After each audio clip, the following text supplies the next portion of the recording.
మరో బ్రేకింగ్ చూస్తున్నాం. తెలంగాణలో ఇవాల్టి నుంచి చికెన్ షాపులు బంద్ కానున్నాయి. పౌల్ట్రీ కంపెనీలన్నీ కూడా మార్జిన్ తగ్గించాయంటూ Telangana chicken shop owners association నిరసన తెలియజేస్తున్నారు. తగ్గించిన మార్జిన్ను పెంచే వరకు కూడా నిరవధికంగా బంద్ చేస్తామంటున్నారు.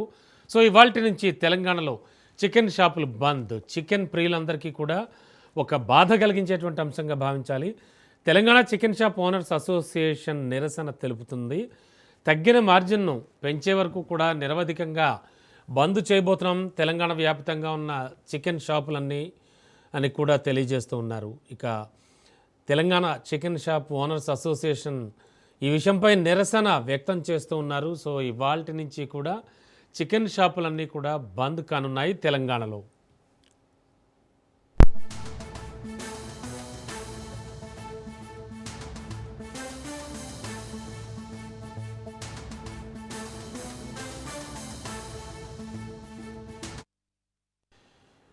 ఇవాల్టి నుంచి తెలంగాణలో చికెన్ షాపులు బంద్ కానున్నాయి. బ్రేకింగ్లో చూస్తున్నాం. పౌల్ట్రీ కంపెనీలు తమకిచ్చేటువంటి మార్జిన్ తగ్గించాయంటూ, అలాగే ఆ మార్జిన్ పెంచే వరకు, అలాగే సవరించే వరకు కూడా నిరవధికంగా బంద్ చేస్తామని చెప్పేసి పౌల్ట్రీ కంపెనీ యాజమాన్యాలు చెబుతూ ఉన్నాయి.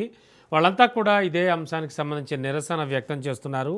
సో మాంస ప్రియులకు, ముఖ్యంగా చికెన్ ప్రియులకు ఇవాల్టి నుంచి కూడా ఒకంత ఇబ్బంది అని చెప్పచ్చు. ముఖ్యంగా తగ్గించిన మార్జిన్ను పెంచే వరకు కూడా తాము నిరవధిక బంద్ చేస్తామని చెప్తున్నారు తెలంగాణ చికెన్ షాప్ ఓనర్స్ అసోసియేషన్కి చెందినటువంటి వాళ్ళంతా కూడా.